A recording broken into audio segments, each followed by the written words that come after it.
Fala pessoal, mais uma vez estamos aqui com mais um episódio do nosso podcast Afegão Médio e hoje nós vamos falar de dois temas ou alguns mais muito importantes para qualquer tipo de relacionamento. Tá? Toda relação ela incide liderança, propósito e também não tem como você desassociar com o empreendedorismo. E para isso estamos aqui com o nosso grande amigo que eu tive um grande prazer de conhecer, que é o João Diniz Almeida Porto, mais conhecido como João Diniz. Eu falei João Diniz Almeida Porto porque eu também sou Porto, então, foi uma coincidência boa aqui. E João Diniz é empresário e especialista em empregabilidade, proprietário da rede Blá Blá Champanheria, com unidades na Barra da Tijuca e Jardim Botânico. Também o Bao Restaurante Japonês, que fica em Ipanema, e a Ginqueria B, na Barra da Tijuca. Também quero agradecer aqui a presença do nosso grande amigo Big Torres, que está aqui na produção. Snard, que veio aqui só para garantir uns voucherzinhos lá, uns descontos. E o Irving, grande parceiro também.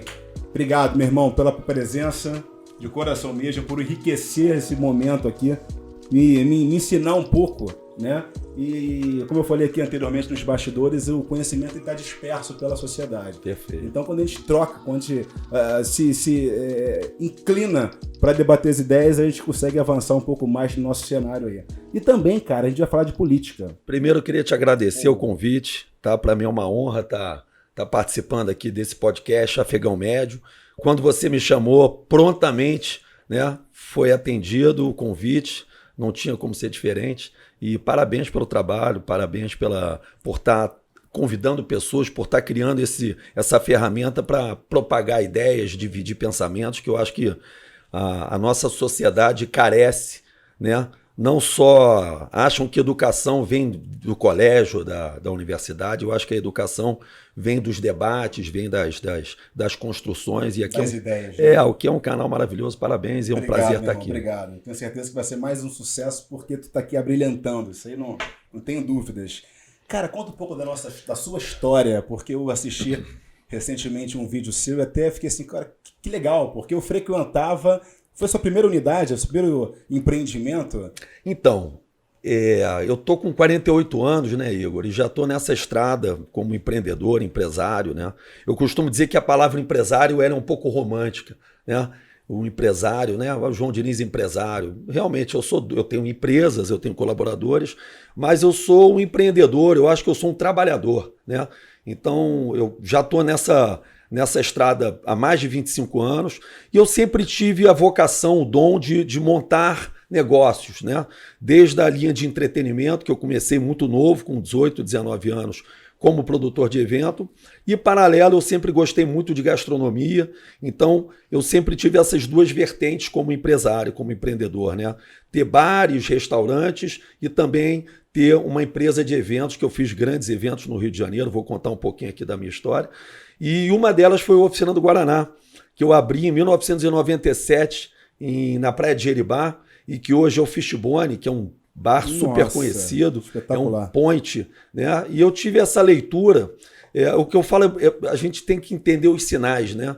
E os sinais, você precisa entender ele para você poder conectar dentro do seu meio ambiente, né, o seu business, enfim, dentro do seu público-alvo, né? Eu, como empresário, eu sempre estou buscando novas ideias e sabendo que essas ideias têm que ser conectadas com o meu público-alvo, com o local que eu vou colocar, enfim, se é na Barra, se é na Zona Sul, se é em Búzios, qual o momento que a gente está, enfim. Então, essa leitura é muito importante. E eu tive em Arraial da Ajuda em 95, no Carnaval, muita gente aí provavelmente... Aliás, foi um divisor de águas. Arraial da Ajuda é um divisor de águas, acho que na vida de todo mundo que gosta de eventos, de festa. Gostei muito de lá. Não, Arraial da Ajuda eu acho que foi um dos carnavais mais assim, badalados, né? Que a gente pode falar aí. Barraca do Parracho. Isso aí. E eu tive lá no Parracho, foi muito curioso, porque eu não tinha dinheiro para ir, eu era garoto. E o meu irmão, ele tinha um amigo que tinha um bar no Parracho, né? Então essa história também é inédita, é bacana.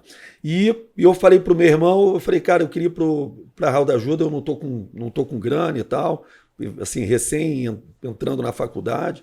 E ele falou, cara, tem o Rafael e o Rodrigo, que eles têm um bar ali dentro do Parracho, e se você quiser, fala com eles, você trabalha lá e ganha uma grana. Enfim, eu liguei para eles, Resumindo, passei o carnaval todo trabalhando dentro do bar deles lá, que era um sucesso.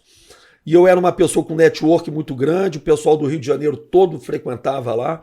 Então o bar dele, por eu estar junto ali trabalhando, dentro do balcão, servindo bebida, fazendo drink e tal, a galera toda ficou naquele... atraiu. Exatamente, Sim, porque sim. eram amigos, né?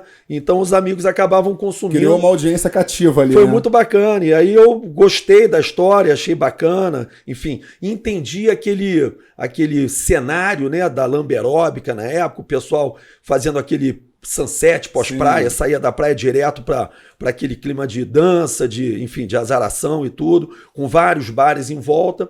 Trabalhei, fiquei lá quase um mês trabalhando com ele, em troca de casa, comida e roupa lavada, né?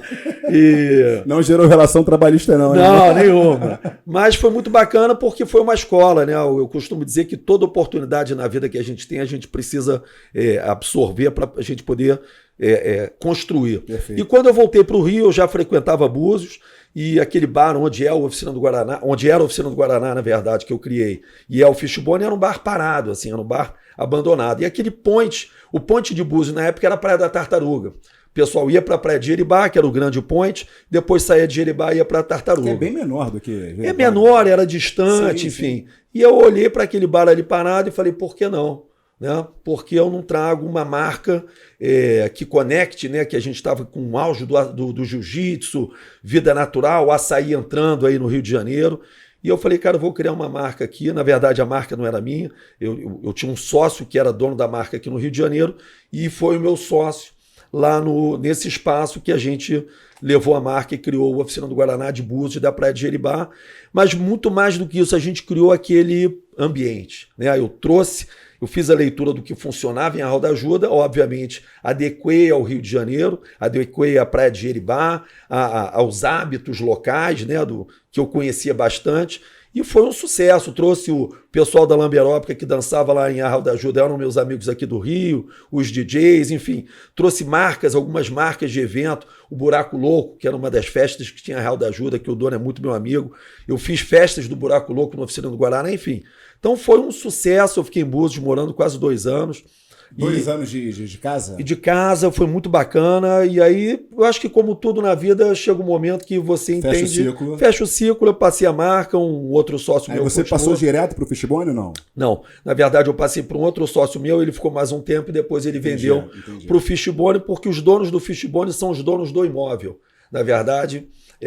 eles pegaram a ideia que a gente teve, né, e perpetuaram, enfim. Eu fico muito feliz de ver uma das sementes que eu plantei bombando hoje em dia, uma referência. Eu me sinto parte ali parte integrante. Muito bacana você ver que sementes bem plantadas. E hoje você para ver que em Jeribá, na praia propriamente dita, aquilo ali ainda se mantém depois de tantos anos referência em entretenimento. Não tem outra coisa que possa chegar.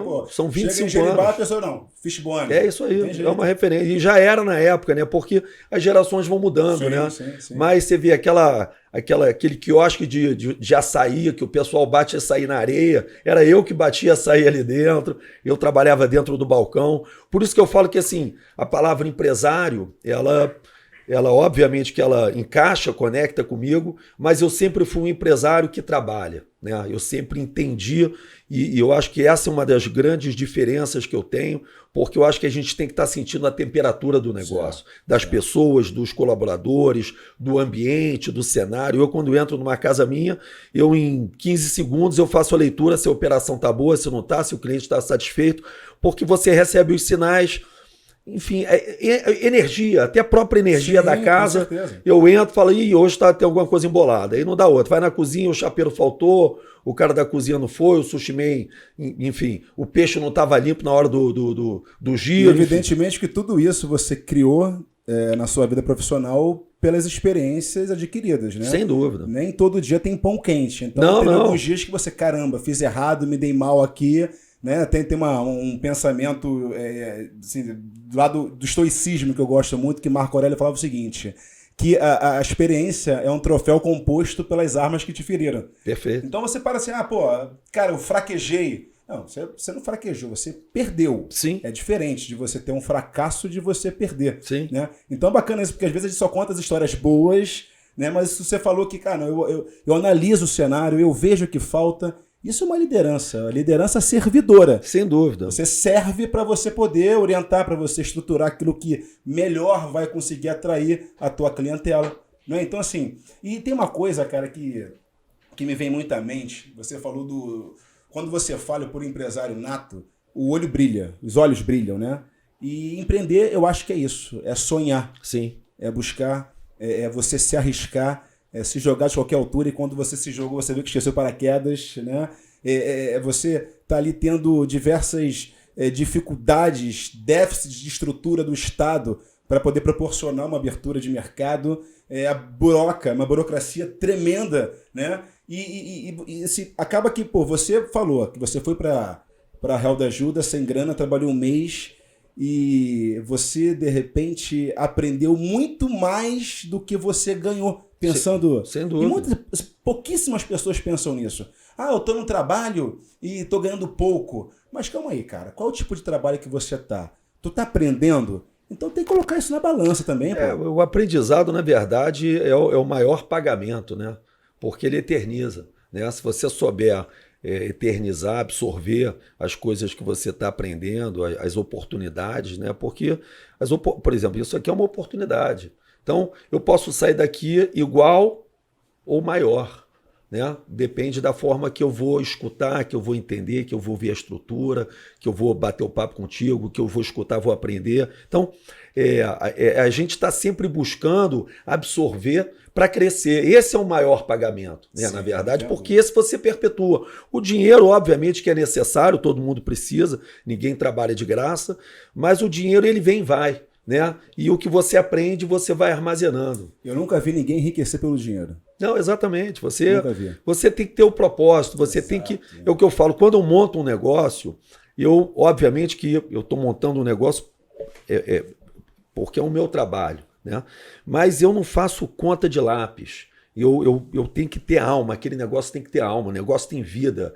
Um restaurante, ele é um organismo vivo. Sim. Então você tem que entender que você tem que regar, você tem que plantar, você tem que cuidar, você tem que entender o momento. É igual uma pessoa, você tem momentos que uma pessoa está mais frágil, então você tem que dar mais carinho, tem outras horas que a pessoa está... É um diagnóstico, assim, diário, né? Sem dúvida. Você, sobre temperaturas e pressões, as externalidades, Sim. e você... Assim, as pessoas, às vezes, não sei se você concorda, compartilha com isso, mas quando você traz para a massa, ainda mais quando você tem ideologias por trás disso, enxergam que o empresário ele visa o lucro e criminalizam o lucro.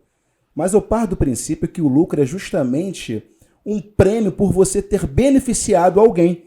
Se você tem um restaurante bem sucedido, isso significa o quê? Que as pessoas que ali vão... É uma troca voluntária, né? Você está ali vendendo um negócio no teu estabelecimento, né? A pessoa chega, pega o dinheiro e compra, significa que o que você está vendendo vale mais do que o dinheiro que ela está entregando. Com certeza. E o resultado disso é o lucro. Sim. Então você não tem que criminalizar o lucro. O lucro ele é totalmente importante para você gerar renda, para você gerar um emprego. Ele é a consequência. É a consequência. Na verdade, é a consequência de uma boa entrega. E atender a necessidade do povo, do público. Sim, essa é a ideia. E por trás de um negócio tem um sonho, tem muito trabalho, tem muito investimento, tem muito risco. Né? A gente está falando de empreender no Rio de Janeiro, empreender no Brasil. O IBGE hoje aponta que 60% das empresas elas quebram nos primeiros 5 anos. Isso é um dado muito triste, né? Para um país tão promissor, com uma tendência tão grande ao empreendedorismo, a falta de estímulo, desde as bases, desde os colégios, as universidades, e também por parte da gestão pública, de não entender a necessidade de você cuidar das empresas, você cuidar dos empresários. Não é cultural, né? Porque a empresa gera emprego. Eu acho que é uma matemática tão a iniciativa elementar. Privada que gera o emprego, né? Exatamente. Se você não tiver as empresas funcionando, acabou. Você não tem emprego, né? Então... E tem as pessoas não conseguem fazer uma mínima distinção, né, sobre o emprego. Muito se fala que o governo, seja ele qual for, ele é responsável por empregar. Não. Eu parto do princípio que o governo ele tem que parar de encher o saco do povo. Principalmente o quê? O saco de quem gera renda, de Perfeito. quem emprega. Porque você falou, eu me arrisco, às vezes eu não tenho dinheiro, penso em milhões de coisas para poder conseguir arrecadar. E um Brasil, né? Se você falou das dificuldades, tem um dado que é atual, né? Que é o seguinte, se você parar para ver, você tem coragem hoje, né? Não vamos pensar com a cabeça do João Diniz, não, que eu sei que você é um cara, um otimista inveterado. Mas vamos olhar pela classe empreendedora. Cara, tem coragem de empreender novamente no Rio de Janeiro, no Brasil, pelas incertezas? Você vê hoje uma taxa Selic, que está 9,25, o ano eleitoral vai subir mais ainda. Você pega um valor ao invés de você empreender. Porque quando você empreende, o teu retorno é a longo prazo. Sim. Você investe absurdamente uma grana para você ter a longo prazo. Ou não. Ou não. Ou não. Ou perder também. Ou perder tudo o que você investiu e o que você tem na sua pessoa física. Exato. Então isso acontece muito. Exato. Assim, o que eu digo é o seguinte, é uma brincadeira muito perigosa, porque digamos que você tem 100 mil, vai montar um negócio. Então você botou 100 mil ali, vai arriscar 100 mil. Você pode perder os seus 100 mil e mais 200 mil. Porque você pode perder em causas trabalhistas, fiscais, claro. Em prejuízos que você pode ter, enfim. Então, você não é igual um cassino, que você entra com R$300, joga, se perdeu os 300. Se perdeu os 300, você vai embora para casa sem os seus 300. Não gera um passivo. As empresas, você ser empreendedor no Brasil, você corre grandes riscos de levar isso, você perder um apartamento, um carro, enfim, é muito perigoso. Isso eu paro para pensar, tem uma coisa que eu gosto de falar muito, que é um conceito econômico, tá? Que se chama preferência temporal. Quando você para ver empreendedor, eu vou jogar uma grana para empreender aqui no Brasil, você pensa, calma aí. Cara, uma economia incerta, uma política instável. Não, eu prefiro, de repente, dar uma sorte e investir na Selic aí, não tenho risco nenhum, do que você colocar um valor que lá na frente você vai perder, como você disse. Sem dúvida. Então, a política econômica do país acaba desestimulando o empreendedorismo. É o cenário todo. O Brasil precisa entender que ele só vai crescer quando ele apoiar principalmente o pequeno, o micro e o médio empresário. Porque, independente do segmento, meu segmento é de gastronomia, de eventos, mas independente do segmento, se você não tiver apoio do governo, e não são leis como fazem, que eu não vou nem entrar em detalhes aqui, porque chegam a ser patéticas, né? O resultado no final de uma operação. Não são efetivas, de jeito nenhum. Assim, eu estava falando outro dia, eu fiz um vídeo falando sobre conta de luz. Uma das minhas casas eu pago R$24 mil de conta de luz no BAL, em Ipanema. São R$24 mil de conta de luz. É um absurdo. Hoje a conta de luz no Brasil, ela provavelmente ela vai ser a conta de luz mais cara do mundo, né? E é inaceitável o gerador de emprego pagar a mesma taxa de conta de luz do que uma taxa residencial. Porque eu preciso daquela luz para poder gerar emprego, para poder gerar consumo, para poder gerar rentabilidade. Tem que ter um incentivo para isso. E você vê o seguinte, se os empresários tivessem, vou dar um exemplo aqui, 10% de desconto na conta de luz. Aquele dinheiro que sobra, eu poderia estar contratando mais dois funcionários. Então, assim, a gente precisa entender que hoje o maior índice de desemprego da história do país, a gente vive esse momento, né, de desemprego em massa, a gente vive um momento onde as pessoas não têm a menor capacitação profissional, e isso também agrava ainda mais o problema do emprego, porque às vezes eu quero contratar, por exemplo, um sushi man, né, nas casas que eu tenho, a maioria são casas com gastronomia japonesa, e hoje você não tem sushi man no mercado. E você tem um salário médio aí de 3, 4 mil reais por mês. E você não tem. É um bom salário para quem é um ótimo salário. E você não tem pessoas com capacidade técnica para exercerem essa função. Então, se a gestão pública não entender que ela primeiro tem que dar o suporte para os empresários poderem perpetuar e ajudar o povo, as pessoas que não têm acesso a uma universidade, a uma faculdade, ao ensino médio, a terem pelo menos uma capacitação profissional para que o mercado possa absorver, né? Eu, como empresário, eu sou muito objetivo. Então, assim, eu até faço uma comparação. Eu sempre gostei de jogar futebol, Nunca fui um jogador brilhante, mas sempre fiz muito gol. Porque eu sou muito objetivo, eu não estou ali para driblar, eu estou ali para fazer gol. Então, assim, se eu não fizer gol. O propósito é bem definido, é gol. Se eu não fizer gol, não ganho. Acabou, Joguei muito, tal, demos chapéu, balão, tal. Pô, foi linda a partida. Quanto é que foi? 0-0. Melhor um gol de canela do que um passeio em campo e um 0-0, ou então no final você tomar 1-0. Então, contar a história não adianta, pô. A minha vida é objetivo. E eu não quero saber, porque a torcida, porque o juiz. Quanto é que foi o resultado final? Foi 1-0. Então levantou a taça, é isso que importa. Então, assim, a gente tem que ser muito mais objetivo e muito mais rápido para poder resolver os problemas. Né? Eu, como empresário, uma das coisas que eu gosto de ter a caneta na mão das minhas empresas é porque eu converso com meus colaboradores e falo o seguinte: quando sentam para me falar, não, depois eu preciso te falar uma coisa. Não fala agora.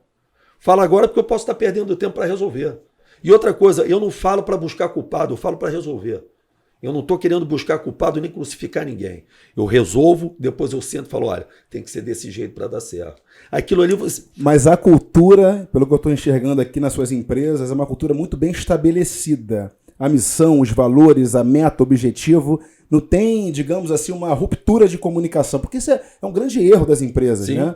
Você não conseguir que o teu operador, vamos dizer assim, numa parte industrial, que eu tenho há 11 anos eu participo de uma gestão industrial, e eu fico enxergando o seguinte, cara, às vezes você fala aqui na ponta, que é um erro gerencial muito grande, e lá na ponta de cima, né, digamos assim, e lá na ponta de baixo, você não consegue transmitir a informação. Aí a conta não fecha, as coisas não batem. Então você tem essa cultura para todo mundo bem concretizada.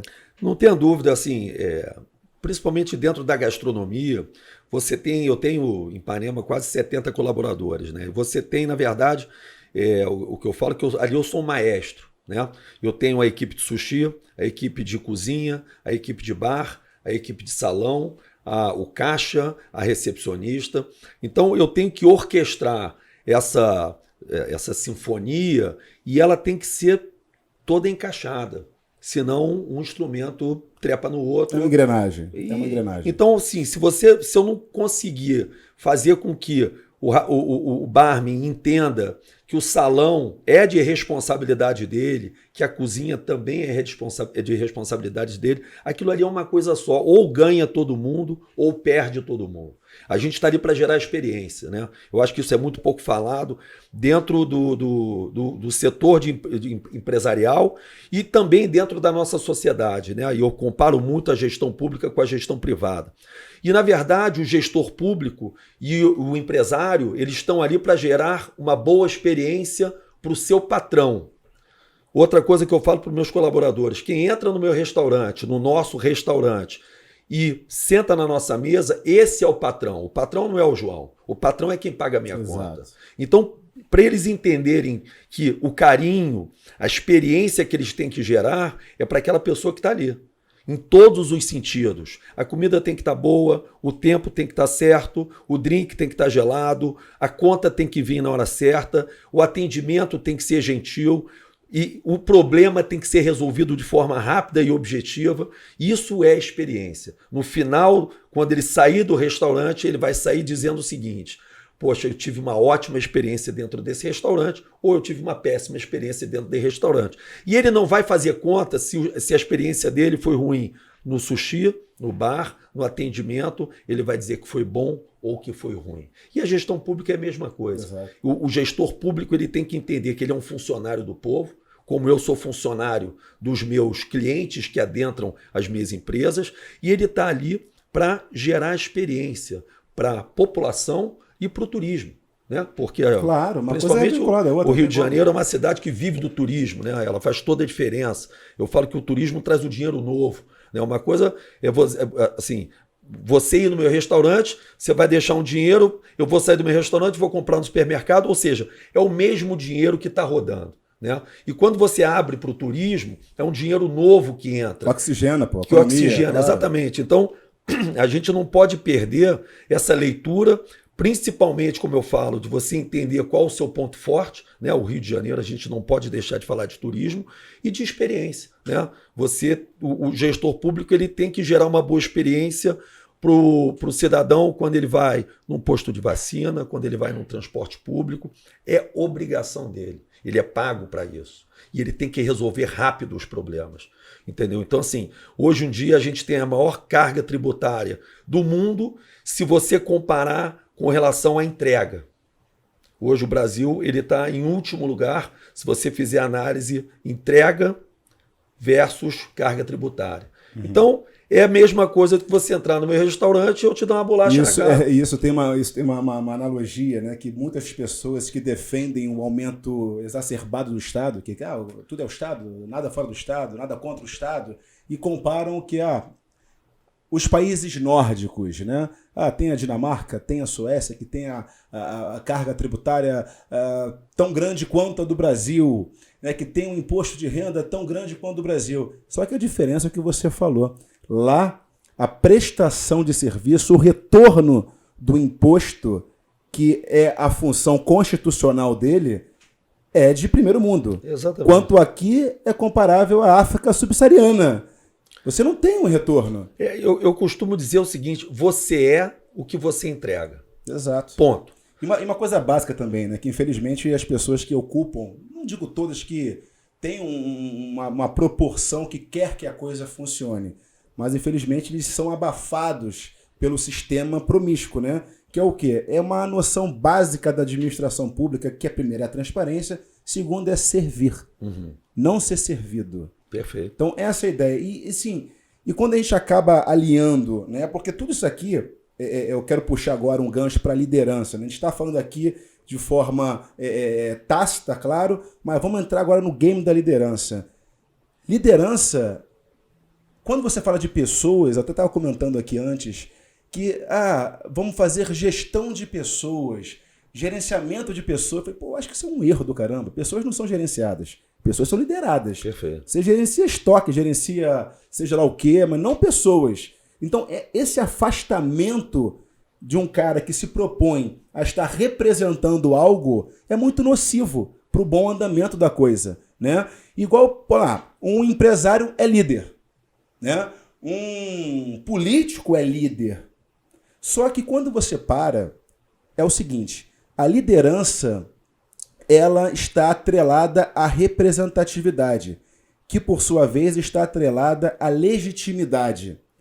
Então quando você para ver, legal, uma coisa é assim, são coisas indissociáveis, não se separam isso. Para você liderar a sua turma, lá os seus colaboradores, eles olham para você e falam o seguinte, legal. Não, é o senhor João que está falando. Não, mas eu tenho certeza, pelo início e pelo que eu já conheço de você, você não lidera pela função que você ocupa. Liderança não é posição. Não. Liderança é responsabilidade e é o serviço. Eu costumo dizer que o líder ele tem como obrigação cuidar e instruir as pessoas. Perfeito. Esse é o desenvolver, né? O objetivo do líder é esse. O propósito do líder é esse, né? Obviamente que a gente tem pessoas que têm mais predisposição, que nascem líderes natas, né? Mas, obviamente, que você pode desenvolver, você pode aprender, sim, né? Sim. Mas o objetivo principal do líder é isso, é dar exemplo, é instruir, é cuidar das pessoas, é fazer com que aquela matilha percorra o melhor caminho. Né? Digamos que seria a habilidade de influenciar pessoas para trabalhar focada no entendimento entusiasticamente no objetivo em comum. Sim. Você tem ali um objetivo claro. Agora, uma coisa é você ter, que isso na política, irmão, é coisa de louco, né? As pessoas confundem seguidores, não digo seguidor de rede social, não. Seguidor não, eu sou aqui, eu estou na minha posição, então tenho meus seguidores. Só que eu parto do princípio que líder, você não tem seguidor. Líder, você tem discípulo e você tem outros líderes. Perfeito. Por exemplo, a minha primeira formação oficial do Exército. E eu me formei muito novo e fui servir em Manaus. Manaus, Amazônia, um primeiro batalhão de infantaria de selva. Batalhão mais operacional da região, da 12ª região, que é a Amazônia. E lá é chamada de a célula máter da infantaria de selva. Então ali todos os destacamentos operacionais partiam daquela unidade. Eu cheguei ali com 20 anos de idade, 21 anos de idade. Aspirante a oficial E cada comandante de pelotão, você comanda 33 soldados, 3 cabos, 3 sargentos, 27 soldados, 3 cabos, 3 sargentos e um subtenente, que é o responsável pela sua reserva de material do seu pelotão. Só que o subtenente, ele está na sua fase final da carreira. Aquele sargento que foi, cara com 40 e poucos anos já, né? E eu com 21 na época. Os outros 3 sargentos, alguns novos que tinham acabado de se formar também, e os soldados ali, praticamente da minha idade. Então o que eu comecei a pensar? Falei, pô, calma aí. Hierarquicamente, qualquer lugar, qualquer organização tem a sua hierarquia, mas o militar é sim senhor, não senhor. E aquilo me incomodava muito. Não posso comandar assim. Você não pode comandar pela função que você ocupa. Você tem que liderar pelo exemplo. Perfeito. Que a palavra, ela convence, mas o que arrasta é o exemplo. Perfeito. E ali eu falei, bom, como é que eu vou me safar aqui? Eu não entendo ainda nada de selva, só aprendi na formação algumas coisas aqui, agora na prática, né? Eu vou colar com o subtenente, cara. O cara tá aqui já 3 anos de selva, saca tudo. Eu falei, cara, como é que funciona aqui? Pô, o cara já ficou assim, pô, me explica aí, cara, preciso entender. Então eu comecei a ter um bom convívio e que depois eu ter o respeito, porque a pessoa pode seguir o que você quer, mas quando ela tem admiração, ela faz com amor. E eu acho que liderança é amor sem também, dúvida, cara. não tenha dúvida. Acho que é amor. Uma das coisas assim, o maior líder que a gente teve foi Jesus. Sim, né? O maior líder e o maior político, né? Exatamente. E, na verdade, o líder ele tem como obrigação também criar novos líderes para perpetuar a liderança. Perfeito. Entendeu? É um insight aí. Essa é uma das obrigações do líder, é você criar, tanto que Jesus criou os discípulos, né? Porque ele sabia que alguma hora ele partiria e ele precisava que a palavra dele continuasse. Então, assim, um dos principais objetivos meu como líder é criar líderes para que eles possam ou crescerem dentro da minha empresa, serem pessoas melhores, né? Porque quando a gente fala de liderança, não precisa só ser empresarial, né? Quando você dá uma palavra, quando você dá um mindset, quando você ajuda uma pessoa com exemplos, com palavras, você melhora aquela pessoa, né? E a minha mãe era psiquiatra, então assim, eu tive a sorte, né, a bênção de ter uma pessoa dentro da minha família muito ligada a mim, que trabalhava a mente, né? Ela, na verdade, era médica de mentes, né?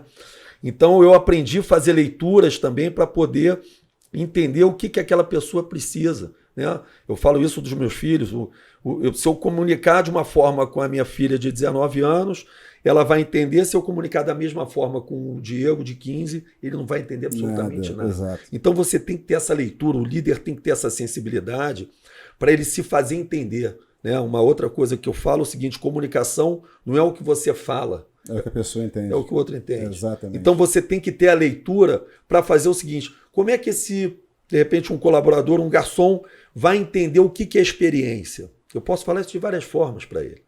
Como é que o meu sushi man vai entender o que é experiência? Então, isso tudo faz parte da liderança, né? Isso tudo faz parte quando a gente está aqui falando. Provavelmente as pessoas que vão estar vendo, o objetivo da gente aqui é construir, né? É levar uma palavra que a pessoa vai olhar e falar assim: é isso. Pô, não tinha, engraçado, não tinha parado para pensar nisso. Importar. É absorver, né? E agora, falando sobre líderes, né, cara, que é importante também, a gente tem lideranças do bem e lideranças do mal. Claro. Né? Você vê, Hitler foi um líder. Claro. Os desastres do século passado foram realizados por grandes lideranças carismáticas, exatamente, e democraticamente eleitas. Exatamente. É isso. Exatamente. Essa distinção é brilhante. É importante, porque o líder não é bom. Você ser líder não quer dizer que você é bom. Você ser líder... As maiores lideranças do século passado foram as que causaram os maiores desastres. Então é importante também as pessoas estarem atentas à palavra da liderança, né? Porque o líder, ele encanta. Agora, você tem que também ter um discernimento de poder fazer uma leitura e não cair naquele canto da sereia, como eu digo. Ou seja, o que eu falo é o seguinte: antes das pessoas que eu lidero me escolherem como líder, me avaliem. Avaliem minhas atitudes, avaliem a forma com que eu trato as pessoas, com que eu faço uma leitura da minha história.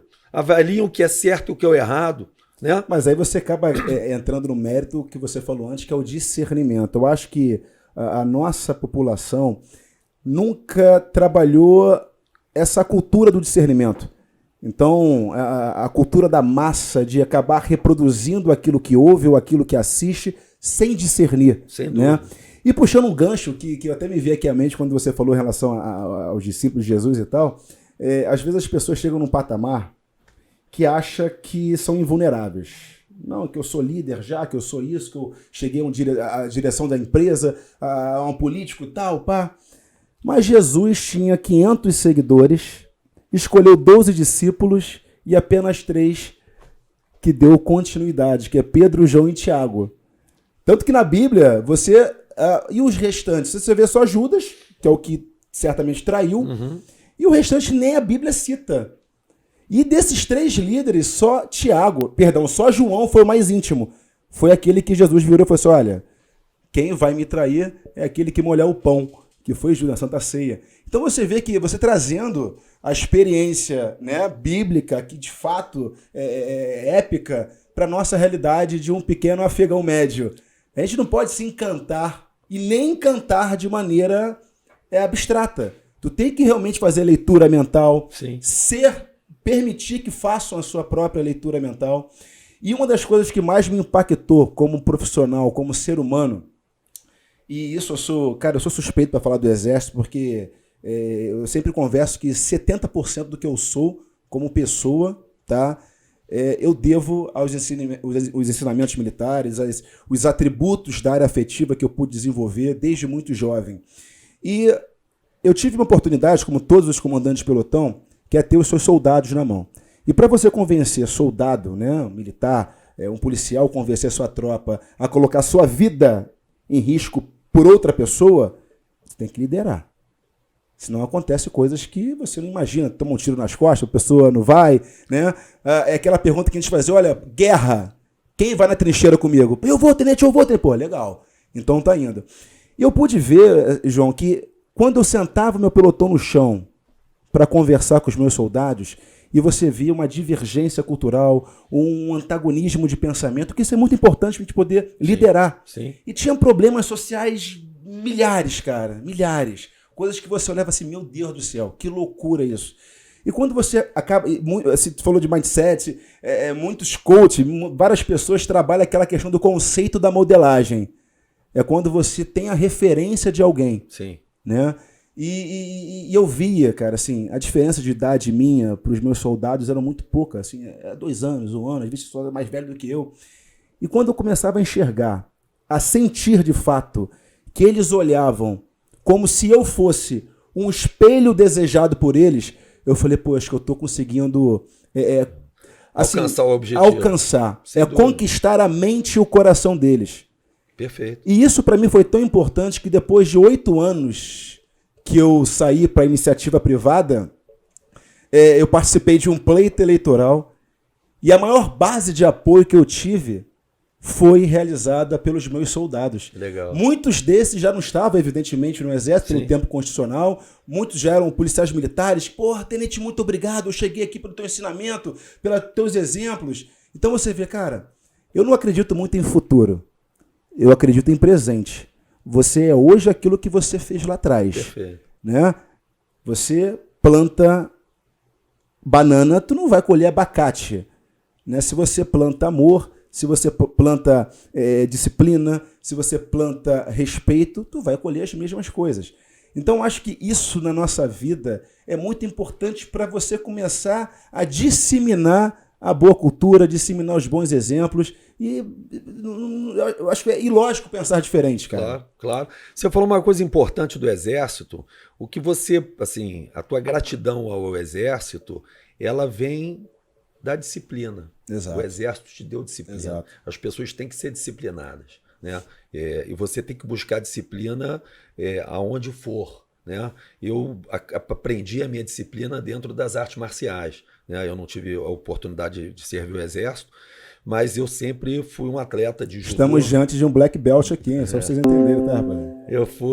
Meu pai é faixa preta de judô, enfim, eu nasci dentro do tatame, e a disciplina que o judô me deu, a noção de hierarquia, de respeito, de disciplina, enfim. E eu acho que as pessoas disciplinadas, elas fazem a diferença. Tendem a ter muito mais sucesso. Porque a vida é feita de repetição. Exato, né? O judoca ele tem que dar 1000 quedas para um lado, 1000 quedas para o outro lado, todo dia.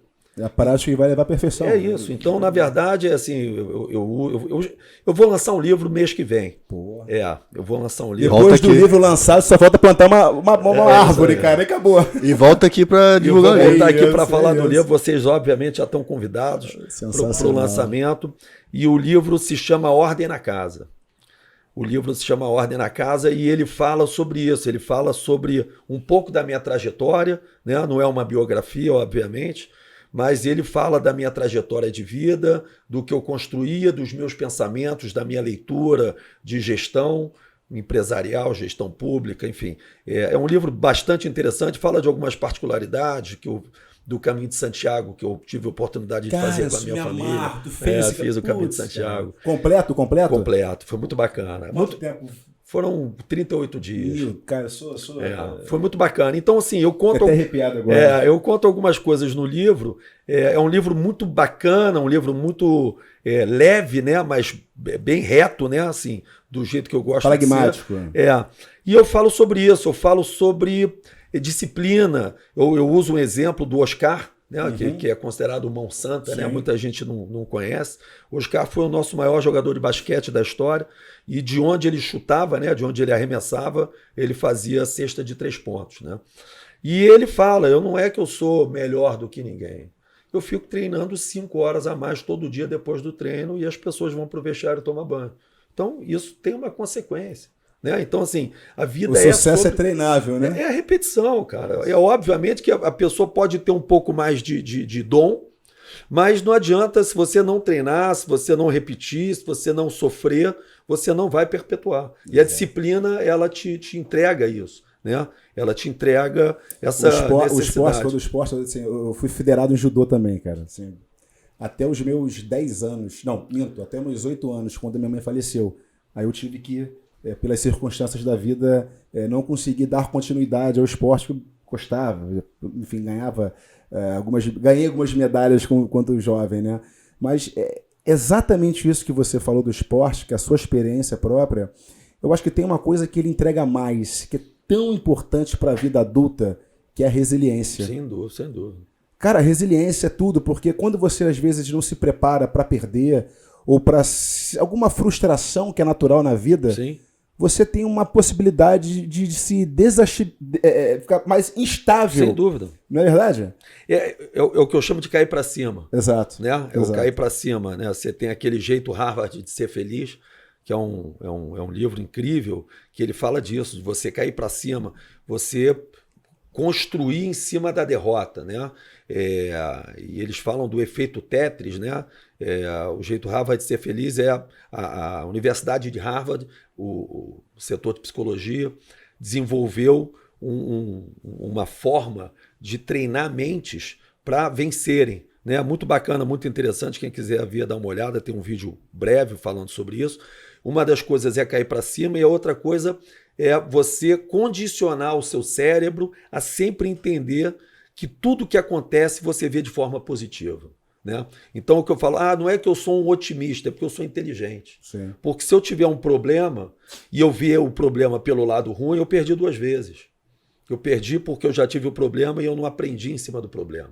Então isso é uma coisa que você tem que educar a sua cabeça. Porque obviamente que a gente, no primeiro momento, a gente vai falar, perdi a luta, meu negócio está mal. Então você tem que entender, fazer a leitura daquilo ali e falar assim, tudo bem, como é que eu mudo esse jogo? Como é que eu viro essa chave? Sabia que a palavra crise é uma crise individual, um dilema, né? Uhum. Crise,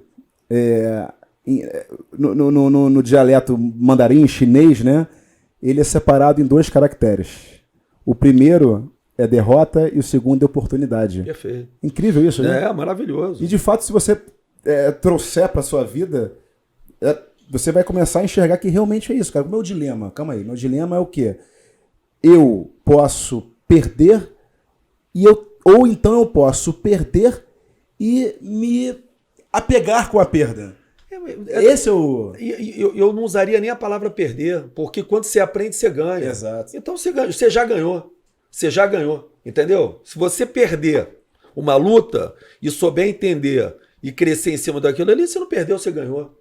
Você não teve aquela vitória, ok? Você não levantou aquele troféu, mas você ganhou. Ou seja, você caiu para cima. É igual nadador olímpico, por exemplo. O cara perde por milésimos de segundo. Como é que deve ser isso? Deve ser uma coisa... Imagina, tu perder por 3 milésimos, um piscar de olhos. Então, acho que realmente é essa resiliência que fica, cara. Que prepara, que te amadurece para você disputar as suas competições diárias. E uma coisa que eu faço questão até de deixar registrado, e sempre que eu participo de algum podcast, enfim, de alguma mentoria, alguma palestra, eu falo. Eu tenho muito mais derrota do que vitória, tá? Isso é importante eu falar, é importante as pessoas saberem, porque outro dia eu fui dar uma palestra no colégio do meu filho e eu comecei falando isso. Quem está aqui hoje, que vocês estão vendo, o João Diniz, que é dono do BAL, do Blá Blá, da Ginqueria, enfim, que tem 25 anos de trajetória, que é considerado Midas, né? Que onde eu boto a mão, a coisa acontece, né? Eu tenho muito mais derrota, eu tenho muita cicatriz embaixo dessa camisa aqui. Só que eu aprendi em cima das cicatrizes e continuo aprendendo. Sempre, né? claro. E provavelmente eu ainda vou ter mais algumas derrotas na vida, ou muitas derrotas na vida, e a diferença é essa, é eu aprender com a derrota e me tornar melhor. A resiliência. Isso. Então, assim, a vida... João, e você falando de resiliência aí, você teve uma prova agora durante essa época de pandemia aí que você ressignificou também a forma de empreender, né? Fazendo os cursos, né? Dos vinhos e tal, dúvida, né? Sem dúvida. Como é que foi para vocês nessa crise toda? Como é que foi ressignificar e trazer de volta essa... Não, bacana pergunta, muito importante falar sobre isso, assim... A pandemia foi uma bomba atômica, né? Eu acho que na vida de todo mundo, né? E eu fui muito otimista, e uma das coisas que eu acho que eu tive até um destaque muito grande na primeira pandemia, onde parou tudo, né? E eu com casas que... eu não trabalho em home work, né? Não tem como você tem um delivery, mas dependendo da operação ela não funciona muito bem, ou seja, eu me vi de frente, o mundo se viu de frente com um momento que ninguém nunca tinha vivido, né? Sim. Porque a gente está acostumado com uma crise, assim, a gente está mais ou menos preparado para algumas coisas que a gente sabe que podem aparecer. Agora a pandemia foi ímpar. E eu tive que fazer um trabalho mental muito forte em mim, primeiro, porque eu estava com as casas fechadas, eu não queria demitir ninguém, eu não sabia o que ia acontecer, se ela ia durar 1, 2, 3 ou 1 ano, né, 3 meses, enfim. E eu falei, cara, parado eu não vou ficar.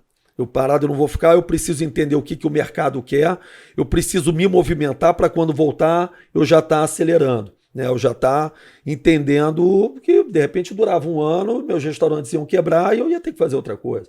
E aí uma das coisas foi o mundo digital, que eu mergulhei, criei um curso de vinhos online, gravei dentro do Blá Blá, com professores, com enólogos, sommeliers, que eu criei uma estrutura de curso para falar de vinho de uma forma muito simples, né? Que eu falando tirar a gravata do vinho, né? É uma forma jovem de falar sobre vinho, de muitas dúvidas que as pessoas têm, porque uma delas é o seguinte: o Blá Blá é uma champanheria e champanhe é um vinho. E muita gente nem sabe disso, né? Sim, da região lá de é um vinho, né? A champanhe, o espumante, o prosecco, eles são vinhos, né? É um tipo de vinho. Então eu falei, cara, vamos falar sobre vinho. E eu fui entender o que era esse mundo digital, curso online, plataforma digital para vender curso online, enfim. Fui aprender um movimento que eu nunca tinha conhecido. E aprendi muito, né? Foi muito interessante assim, o resultado desse curso. Daí eu comecei a dar mentorias e comecei a entender que dentro das mentorias falando sobre empreendedorismo, eu principalmente estava precisando cuidar da cabeça das pessoas, né? Porque as pessoas ficam completamente desestruturadas. Quando você vê uma situação de risco, as pessoas travam, né? Então eu primeiro comecei a destravar as pessoas para depois elas poderem se movimentar. Então, aprendi bastante na pandemia. O BAL eu montei durante a pandemia, que a gente está falando de crise, né? onde você constrói. Talvez eu não comprasse, eu não tivesse fôlego para comprar um restaurante daquele porte num mundo normal. E você propiciou, né? Uma oportunidade, você enxergou a oportunidade numa crise. Exatamente. Liderança nata, né? Isso é visão. E eu olhei e as pessoas falavam, cara, mas você vai montar um restaurante, tá em setembro, cara, a gente tá no meio da pandemia. E aí eu falei, vou. E eu fui fazer uma obra onde eu não tinha talher, não tinha vidro, não tinha alumínio, você não tinha matéria-prima. Então, assim, eu já fiz pelo menos 15 restaurantes. Foi o restaurante mais difícil de fazer, não por conta só do tamanho dele, mas pela dificuldade de matéria-prima. Então, foi um grande desafio, pagando o aluguel, um aluguel caro, e eu tendo que abrir aquela casa rápido, eu tendo que criar o conceito, porque não estava no meu plano abrir uma casa, mas apareceu a oportunidade e eu não deixei ela passar. Então, eu criei a marca, treinei a equipe, desenvolvi cardápio, desenhei o uniforme, enfim, todo o conceito, chamam de branding, né? É a palavra do momento, branding da marca, né? Então eu tive que criar todo o branding, cardápio, treinamento, enfim. E foi muito desafiador, né? Então, assim, a pandemia, ela me ensinou muito, ela me trouxe aí muita riqueza, né? Muito problema, mas que eu caí para cima, né? Eu saí mais forte. E aí, em 21, a gente teve aquele segundo movimento. Sim, sim. E que aí eu realmente, assim, eu gosto das coisas claras e com coerência, cara. Então, assim, quando veio a prefeitura, a gestão pública, fechar o segmento de bares e restaurantes, da forma que fechou, sem avisar, sabendo que a gente trabalha com produtos perecíveis, sabendo que hoje é o que mais emprega dentro do estado do Rio de Janeiro, o segmento de eventos, bar e restaurante. É um segmento muito sensível, né? Eu não tenho uma loja de sapato ou de celular que eu abaixo a porta e o estoque está ali. Sim. Então você tem que ter um cuidado, né? E aí... Essa experiência desse conflito, digamos assim, né? Que é um interesse público e interesse público da parte privada, Sim. que é manter empregos, é manter o funcionamento. Né? Você teve esse embate aí com a gestão pública do município.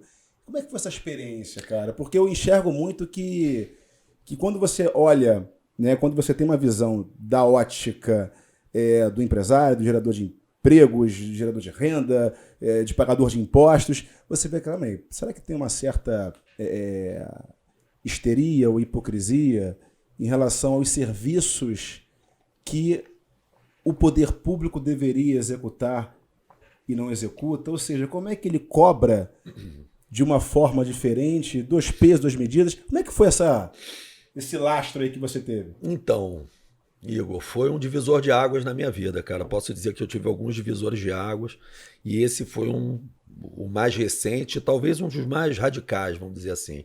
Eu sempre fui uma pessoa muito preconceituosa com a política, tá? E eu não falo isso de forma como se fosse um mérito, né? Foi um erro meu. Eu sempre me deixei muito afastado da política, né? De todas as formas, eu nunca participei da política por entender que a política era ocupada pela maioria das pessoas mal intencionadas ou incompetentes. O sistema faz isso. Ou a pessoa, o que eu falo é o seguinte, a pessoa pode estar na política ou ela ser mal intencionada, ou ela pode estar na política e não ter competência para estar assumindo aquilo ali. A política... E vai gerar o resultado igual. Exatamente. A política nada mais é do que uma grande empresa. Né? Porque eu acho que a palavra política ela deveria ser até repensada, né? Porque é um nome que já está um pouco cansado, desgastado. Né? Eu gosto de falar de gestão, eu gosto de comparar a gestão pública com privada, porque um prefeito, um governador, um presidente, ele é um empresário que cuida de uma empresa chamada Município do Rio de Janeiro, Estado do Rio de Janeiro, República Federativa do Brasil. Ele é um empresário que ele precisa gerir, ele tem que ter competência, ele tem que ter, obviamente, que honestidade, né? Ele tem que ter muito trabalho. Então, assim, hoje eu vejo ocupando cargos públicos pessoas que não têm o menor preparo para estarem ali, não têm competência. E eu digo mais, eu digo até mais. Eu acho que gestores públicos deveriam fazer cursos de empreendedorismo, tá? Para poderem entender um pouco da mecânica e entender o Estado, o bairro, o município como uma empresa. E entender o cidadão como cliente.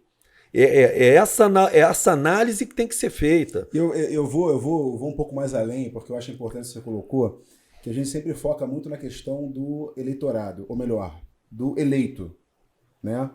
Só que o eleito surge da onde? O eleito surge da sociedade. E aí, assim, não quero ter aqui um teor elitista, mas, de fato, quando você fala que o candidato deveria ter uma base preparada para poder estar à frente de um problema tão complexo, né, que é o nosso Estado, seja municipal, estadual ou federal, é que o eleitor tinha que ter um curso também para isso. Sim, sem dúvida. Porque a gente não tem como dividir a sociedade política e a sociedade civil. Sim. Por isso que a importância da gente disseminar bons conteúdos, né? E as pessoas falam, Igor, poxa, você é muito romântico para falar de política. Você, às vezes, fala coisas ou coloca postagens que vai, às vezes, de encontro com o que a massa quer. Eu falei, mas calma aí, então qual é a minha real intenção de falar de política? É para ser efetivo ou é para ser populista e encantar uma massa? Uhum. Não é. Então, acho que a gente tem que ter um ponto de inflexão, né? E de reflexão também, para entender o quê? Vamos lá. Qual é o teu propósito? O que você precisa agregar? O que você tem para agregar? Então, acho que isso é legal dentro da política. Você saber, como que eu posso explicar aqui? Tornar claro para as pessoas a importância da representatividade delas. Perfeito. Porque senão vai ficar numa crise constante. Aí você sabe onde é que a gente vai parar? E aí é o que eu falo, uma das críticas que eu faço veemente, é a educação no Brasil. Vamos falar de educação porque a gente sabe que a base de todo o povo é educação. E aí a palavra educação, ela também tem que ser explicada, tem que ser clareada. Quando eu falo de educação, eu não estou falando de química, de física, de português, de matemática e de geografia. A gente tem que falar de cidadania, a gente tem que falar de honestidade, a gente tem que falar de violência contra a mulher, a gente tem que falar de coisas da vida real.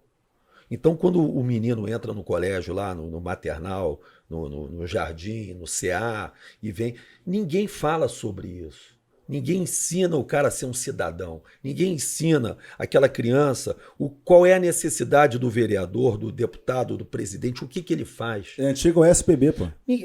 Mas assim, esse é o foco do colégio. Sim. Não é ensinar história de Roma. Ok, bacana, importante, mas tem coisas muito mais importantes. Vamos falar sobre educação financeira. Empreendedorismo, técnicas de venda, é claro. Falar sobre vida real. Isso é educação. Isso você está educando. João, só puxar um gancho aqui, eu tenho uma pergunta. Eu estava até esperando para entrar nesse tema, que eu sabia que ia entrar. Até para refletir, na verdade. O que o Brasil perde a não ensinar a empreender na escola? Porque a gente vê os jovens hoje tentam entrar no mercado e tem uma grande margem, né, que são desempregados. Então por que a escola não existe um incentivo de ensinar o empreendedorismo na escola, né? Tem uma outra visão e sai um pouquinho do que é o comum. A gente continua subdesenvolvido. O Brasil, enquanto não entender que o empreendedorismo, a cidadania e conceitos básicos têm que ser ensinados na escola, a gente nunca vai deixar de ser um país de terceiro mundo. Perde-se oportunidade, porque não desenvolve. É só você ver o seguinte, eu gosto de analisar, a gente não pode hoje ter uma escola que ensina a mesma coisa que o meu pai aprendia. Claro. Meu pai tem 80 anos. Então, assim, a gente não pode ter as mesmas matérias sendo ensinadas da mesma forma. Não é que não seja importante, mas calma aí. O que é mais importante? Mitocôndrias ou dinheiro, educação financeira? Todo mundo vai dar com dinheiro na vida. Cara, assim, a vida evolui. Se o meu restaurante, eu estou falando de 10 anos, o Blá Blá hoje, esse ano faz 10 anos. Se o Blá Blá tivesse hoje, da forma que ele estava 10 anos atrás, eu já tinha fechado. Sim, então, assim, isso serve para o ensino, isso serve para a vida. Então, se a gente continuar instruindo as crianças, os jovens, como eles eram instruídos há 20, 30 anos atrás, quando uma pessoa entrava num colégio, depois numa faculdade, já saía com um emprego garantido, que era uma outra realidade, porque o mercado ele tinha braço para absorver todos os arquitetos, engenheiros, jornalistas, enfim, com profissões, né? Você saía com uma profissão. Você só tinha que ter um terceiro grau completo para você sair com uma profissão. Hoje, você sai de uma universidade desempregado. Eu tenho uma agência de emprego hoje com 5 mil pessoas, que eu tenho pessoas formadas em direito, eu tenho engenheiros, eu tenho jornalistas que não têm mercado. Saem formados, mas saem sem perspectiva. A educação do Estado, cara, eu acho que é uma grande engenharia social. Porque você falou muito bem que antigamente você tinha os formandos ali, mas já tinha um direcionamento, porque a base do Estado, o interesse do Estado era muito industrial, a nossa sociedade era muito industrial. Sim. Então saía já, só que o mundo mudou. Mudou, você tem que andar junto. Tem um livro que eu não sei qual é a tradução para o português, que é Reworks, que é um livro que conta 1000 casos, tá, de empresas de startups, tá, que desse universo de empresas que estão listadas no livro, 5 fizeram business plan e o restante não. Business plan seguindo a risca ali, certinho. Resultado, as 5 fecharam. Porque o dinamismo, né, a necessidade de se adaptar à empresa de acordo com aquilo que é demandado pela sociedade, se você não enxergar o interesse, se você não atingir e atender o que a demanda te cobra, esquece. Acabou, não adianta. O laptop, a planilha não vai te dar isso. É isso que as pessoas precisam entender. É a faculdade do asfalto. Né? Não tem diferente. Assim, tudo que eu aprendi, eu já tive, cara, se eu falar Banana Jack, Puro Suco, chopp de banana, bom demais. Approach, The House. As minhas empresas já fizeram 6 réveillons no Morro da Urca, eu tinha um calendário do Morro da Urca de eventos. Então, assim, você tem que entender que o evento que funcionava há 10 anos atrás, hoje ele não funciona. É outro conceito. É outro conceito, é outro DJ, é outra música, é outro local, é outra pegada, outro é outra público, comunicação. Claro. Então, se você não entender que as coisas elas evoluem, a roupa evolui, os carros evoluem, né? Outro dia eu passei do lado de um Del Rey, né? Eu achei uma barata, eu falei, caramba, clássico. Cara. Você falou dos grandes eventos agora, essa retomada agora nesse momento novo da pandemia, que todo mundo vacinado, com essa nova onda, como é que você vê que esse mercado também que movimenta muita gente, muito dinheiro? Eu acho que esse mercado é um mercado necessário ao Rio de Janeiro, né? Ele é um mercado, ele é um dos pontos fortes do Rio de Janeiro. Quando a gente fala em Rio de Janeiro, a gente fala de praia, a gente fala de entretenimento. E aí você tem eventos e o setor de gastronomia, bar e restaurante, e obviamente os pontos turísticos, né? Então, assim, foi o setor que mais sofreu durante a pandemia, porque ele teve restrição máxima, né? E eu acho que agora o momento é o momento de soltar. Você não pode, depois de 3 vacinas, continuar tolhindo ou cerceando o direito das pessoas já vacinadas de irem ao evento ou não. Eu acho que é uma escolha própria. Tudo bem, a pessoa tem que estar vacinada, vamos cobrar lá o passaporte agora. Se você ainda acha que você corre risco, mesmo estando vacinado, ir ao evento, não vá ao evento, certo? Porque a mesma coisa foi o que eu falei durante a pandemia, os transportes públicos. Você não tem. Assim, eu não tenho saco para falta de coerência. Sabe? Aí vira conto de fada. Falta de coerência, essa questão do carnaval de rua e carnaval da Sapucaí, né? Você vê uma lógica. Entre aspas, assim, né? Porque carnaval de rua tá proibido, mas da Intendente Magalhães está liberado. Cara, mas aí é o que eu falo, assim, são essas faltas de coerência que eu fico um pouco cansado, tá? Porque você não pode ter, ninguém pode falar que o carnaval de rua ele vai ter mais contágio do que o carnaval da Sapucaí. O carnaval da Sapucaí ele é economicamente interessante, a cidade vai ter, cara. Dificilmente, só se acontecer alguma tragédia que não vai ter. Enfim, então você perde credibilidade. Né? Eu acho que o gestor, o líder, ele tem que ter coerência para ele ter credibilidade. Eu, para cobrar alguma coisa dos meus filhos dentro da minha casa, eu tenho que fazer. Legitimidade. Né? Digamos, claro. Né? Fazer aqui imagina um pai que prega que não pode ter violência contra a mulher, e quando ele bebe, ele bate na mulher dele. Aí o filho vai olhar e fala, pô, bicho, não tá encaixando. É o famoso moral de cueca. O discurso Então, assim, a gente não cabe mais a gente viver nesse mundo de fantasia, desse mundo que a gente fica olhando o transporte público, o BRT, com pessoas sem espaçamento nenhum, e não aconteceu, não parou desde 2021. Piorou, porque a frota de ônibus foi reduzida. E aí você quer julgar um carnaval de rua, enfim, aí é aquela história, é jogo para torcida. É jogar para a galera, né? E acaba fortalecendo uma polarização em detrimento daquilo que pode vir a funcionar. Igual a matéria que foi divulgada no Globo, dizendo que, uma analogia incrível. Não, aqui na Sapucaí tem 50% de chance a menos de se contrair e transmitir o vírus do que no BRT. Eu falei, cara, que lógica ridícula. Quem disse? Exato. Não, quem disse? Quem disse? Dizem. Conhece o dizem? Não, dizem que... Quem é o cara assina? Exato. E pior é o seguinte, que existe uma grande massa reproduzindo. Eu falei, qual é o sentido real disso, cara? Por que as pessoas... Porque os maiores prejudicados de não ter o carnaval na rua é exatamente aqueles que não têm condições de estar na Sapucaí. Claro. O movimento, a circulação de renda que vai ter ali, o cara que poderia conseguir levantar um dinheirinho vendendo o seu refrigerante ali e tal, vai acabar com isso. Não tenha dúvida. Você vai direto na espinha dorsal principal da cidade, que é o turismo. Eu venho falando isso assim desde que o mundo é mundo. Enquanto o Rio de Janeiro não entender que ele precisa preparar a cidade para entregar serviço, entregar experiência para o turista que vem, a gente vai parecer aquele carro bonito que não tem motor. Que você entra, mas o carro não anda. E aí depois você não quer entrar de novo. Por quê? Você tem que ter... outro dia eu estava vendo uma cena, eu vou até fazer um vídeo depois falando sobre isso, já vou até adiantar aqui. Eu estava passando na praia, saindo de um restaurante que eu tenho tarde, 5 da manhã, e aí tinha um casal de senhores empurrando aquele burrinho cheio de cadeira de praia, né? Sabe aquele burrinho que... Né?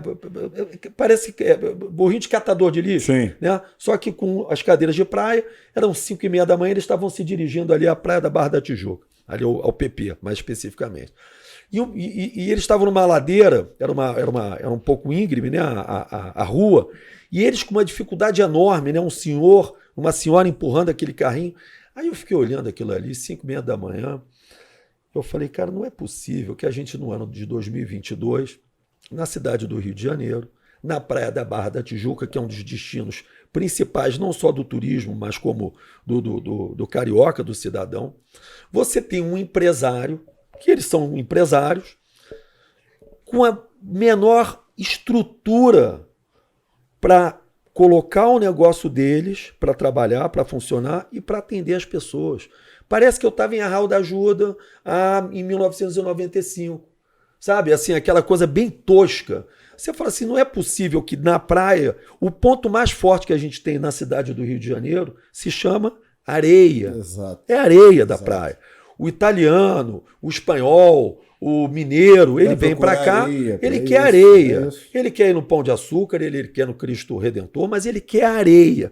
Como é que a areia da praia da gente é cuidada dessa forma, onde esses profissionais que deveriam ter instrução, um local adequado para guardar a mesa e cadeira deles, porque já é um negócio muito difícil que você tem que montar e desmontar todo dia. Eles não têm estrutura nenhuma. Aí eles botam as cadeiras nos carros que ficam abandonados nas ruas. Uma poluição visual tremenda também. Eles não têm higiene. Total. Então, esse é o cara que vai atender o nosso turista. Aí o nosso turista vem para cá, é atendido dessa forma pelo cara que está fazendo o máximo que ele pode estar fazendo de forma totalmente amadora. E a gente está falando de Rio de Janeiro, que é a cidade, um cartão postal do mundo. Então, esse amadorismo não cabe mais na nossa cidade. Mas aí você... Pode falar, desculpa, não, você acha que... até uma pergunta que eu iria fazer é justamente isso. O que vocês acham, né, que poderia ser solução, tanto para o empresário que gostaria de participar e incentivar esse crescimento da cidade ali, né, do estado, E o que o Estado, de repente, poderia fazer, como você já falou, da isenção ali, talvez, de algum percentual numa conta de luz, alguma coisa, para fazer essa roda girar aí? O que vocês acham? Assim, via de regra, o que o empresário quer é não ser perturbado. O empresário, ele tem a iniciativa de fazer aquilo que é, as coisas acontecem 2 vezes na vida. A primeira na cabeça, a segunda na vida real. É isso. Então, o empresário, o empreendedor, ele tem esse espírito que faz a coisa acontecer. O grande problema é que a nossa cultura política é o quê? Que o Estado tem que desenvolver tudo aquilo que não é de competência dele. Então, a interferência é muito grande. Você tem interferência através da própria falta de liberdade econômica. Você tem tanto é que tu pega o estudo do Instituto Heritage Foundation, de 190 países, o Brasil está, fala em número ordinal aí depois, 174. Depois falei que eu não... O Brasil se encontra na posição 174 de menor liberdade econômica. Mas o que é isso? Tu tem um ambiente de negócio hostil. Sim. Para você empreender, você sofre, né? Já é um sofrimento natural para você fazer aquilo que você almeja. Quando você se depara com as vias de fato, você tem uma série de burocracia, entraves daqui, entraves dali, licença disso. São inúmeras situações que acaba que, respondendo Torres, desestimula o cara. O cara não vai empreender aqui, o cara vai empreender em outro lugar, pô. E 174 é 174º. Que delícia, olha aí. Torres, eu acho o seguinte, eu acho que dentro de qualquer pasta existe a necessidade de ter pessoas com pertinência e competência para falar sobre. Né? E dentro da gestão pública, e é por isso que eu falei que todo gestor público deveria fazer cursos de empreendedorismo, porque a máquina só gira se as empresas estiverem funcionando, eles não têm a menor pertinência para entender as dores dos empresários. Eles não conhecem esse mundo. Claro. Então, assim, o grande problema é que a gente vem de um país que antigamente você tinha grandes empresas, né? E você não tinha essa quantidade de pequenos e médios e micros empresários, né, que a gente tem hoje em dia. A dificuldade é gigantesca e você só sabe essa dificuldade quando você mergulha dentro dela. A pessoa que nunca teve uma loja de suco, uma padaria, um bar ou uma loja de calçados, ela não tem ideia da dificuldade que é de você ter 2, 3, 4 ou 5 colaboradores. Absurdo. Então, enquanto isso não acontecer, a gente vai continuar matando a galinha dos ovos de ouro. É o que eu falo. Né? A sede da gestão pública, dos tributos, né, dos impostos é tão grande em sugar os empresários que eles vão matar. Eles já estão matando a galinha dos ovos de ouro. E aí morre todo mundo junto. Morre em cadeia. Morre o empresário. Morre. Muitas grandes empresas internacionais saindo do Brasil, né? Justamente por causa disso, claro, né? De serem sufocados pelos impostos. É um êxodo empresarial absurdo. E você tem a informalidade, né? Você tem a informalidade muito grande, porque, por exemplo, você vai ter um cara que de repente teria condição de montar uma lojinha, mas ele vai querer continuar de camelô, ele vai querer continuar com a venda dele online, entendeu? Ele vai abrir uma MEI, vai declarar dentro da MEI. Vai investir no CDC, pô, a Selic aí alta, o cara não vai mesmo. O cara vai burlar, esquece, cara. O cara vai burlar, não adianta, cara. Assim, o que eu falo é o seguinte, existem... E a CLT, João, é totalmente exclusiva dentro de um ponto de vista, eu não quero falar do ponto de vista social, porque isso gera mais um outro podcast, mas eu acho que é exclusiva, por exemplo... Você, para contratar alguém no seu negócio, a pessoa tem que te render, te dar um resultado, salário mínimo, tá? Ela tem que te dar um resultado no mínimo de R$ 2.500, que é o salário mais os custos trabalhistas que você tem. Então, parte desse princípio. E tem que ter alguma qualificação mínima para que ela esteja. Agora, existe um universo absurdamente relevante de pessoas que não têm qualificação e a CLT expulsa ela, porque se você contratar alguém... sei lá, para poder limpar a fachada do BAU. Olha, não há necessidade de contratá-lo para trabalhar de segunda a sexta, 8 horas por dia. De acordo com a CLT, 44 horas semanais. Não tem. Entretanto, 3 vezes por semana você vem aqui. Você não pode fazer isso. Hoje já criaram algumas alternativas, você tem, enfim, algumas formas de estar absorvendo a mão de obra, e você não faz mais aquele contrato padrão. Sim. Né? Foi criada uma lei tem pouco tempo, onde você da reforma trabalhista? Intermitente. Mas tem que ser atividade fim. Mas assim, na prática... Não é assim que funciona. Claro, é isso. É o que eu falo. Assim, o papel aceita tudo. Tudo, exato.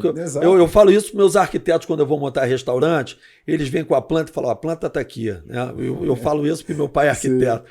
Eu falo, mas essa mesa aqui... Não, mas... Eu falei, não, mas aqui vai embolar, cara. O garçom vai passar aqui junto com o cara da bandeja, por quê? O papel ele aceita. Agora, a operação, eu sei como é que ela funciona. Exato. Então você tem que adequar. Então, existem leis que às vezes são feitas com boa vontade, tá? É o que eu falo aí, que eu falo da incompetência. Né? Que o cara, ele tem boa vontade, mas ele não é competente, porque ele não sabe o que aquilo vai acontecer na prática. Então, e foi o que eu questionei muito durante a pandemia, o fechamento. Assim, a gente não foi chamado em momento nenhum para dialogar, para falar o seguinte, como é que a gente impacta de menor forma a empregabilidade, as empresas durante o lockdown, a pandemia, como é que a gente pode minimizar o estrago das empresas e dos empregos que vocês geram. Então, eu acho que o principal hoje dentro da gestão pública, falta pessoas com competência para falar de empresa. E a sede que eles têm por leis é absurda. O país é um estado de uma hipernomia enorme, são leis absurdas para cima e para baixo. E você falou uma coisa bacana e eu vou apenas ratificar. A gente tem que parar com a mania de enxergar a lei pela sua intenção. A lei tem que ser vista pelo seu resultado. Perfeito. Qual é o resultado que ela vai proporcionar? Mas a intenção, o caminho do inferno está pavimentado por boas intenções. Perfeito. Quem disse foi o Karl Marx, hein, cara? Não foi nem alguém lúcido. Foi Marx. Então, assim, essa é a realidade que a gente tem que enxergar. Porque senão é isso, não dialogou, não avaliou o impacto, por quê? Qual é a intenção? Infelizmente, cara, a política, ou melhor, a politicagem, ela é majoritariamente formada por pessoas que têm interesse eleitoral, não em resolver um problema.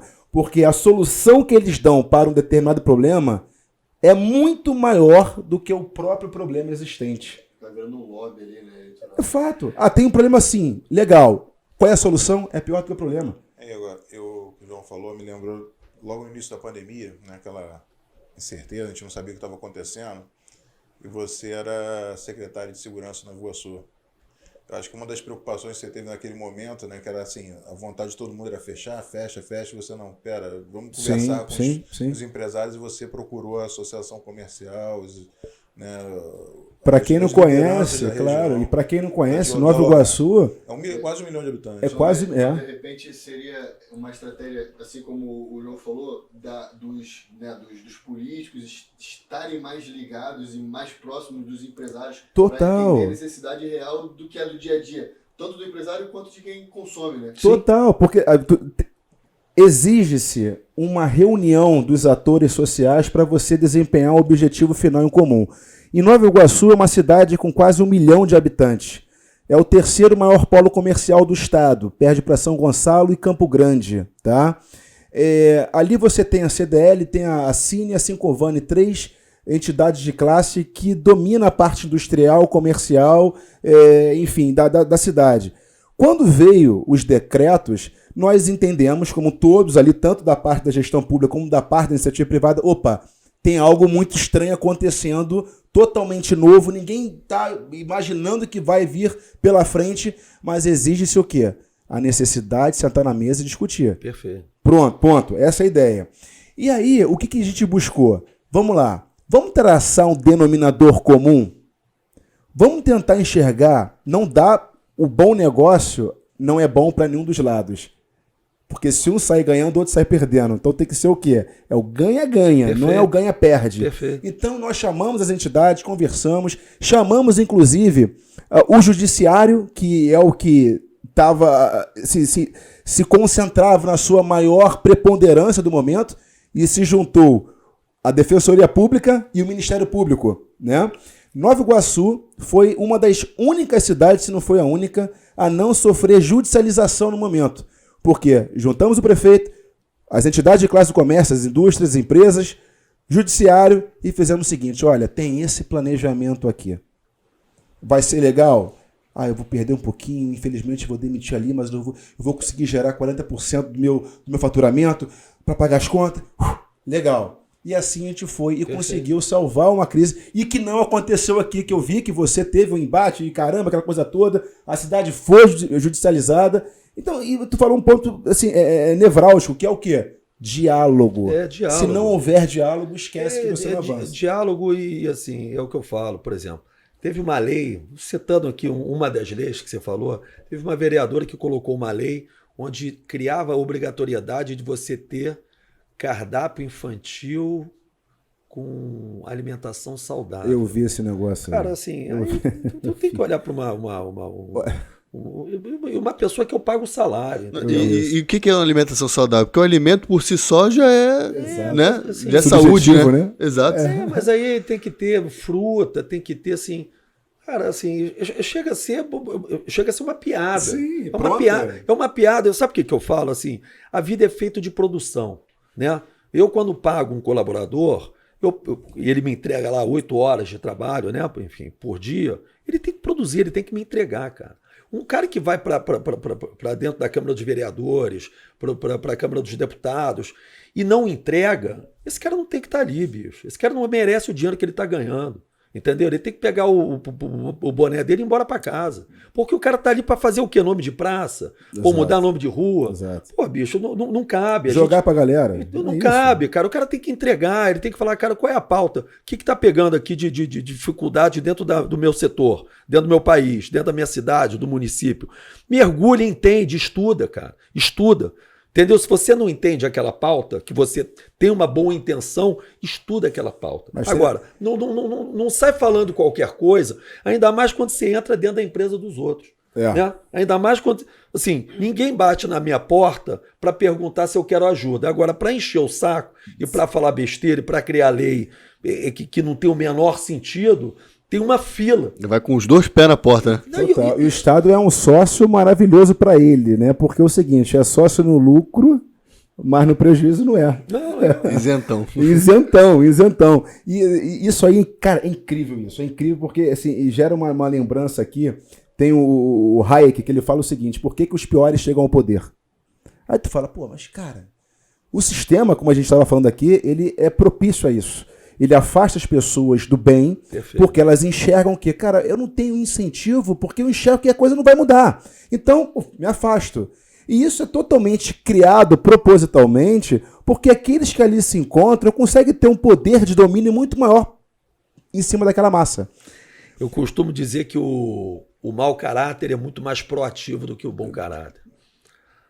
O mau caráter ele é muito mais proativo. A sede do poder. Você vê, você vai para dentro de uma comunidade, os traficantes. Quantos moradores tem dentro de uma comunidade versus o número de traficantes que tem? Irrisório.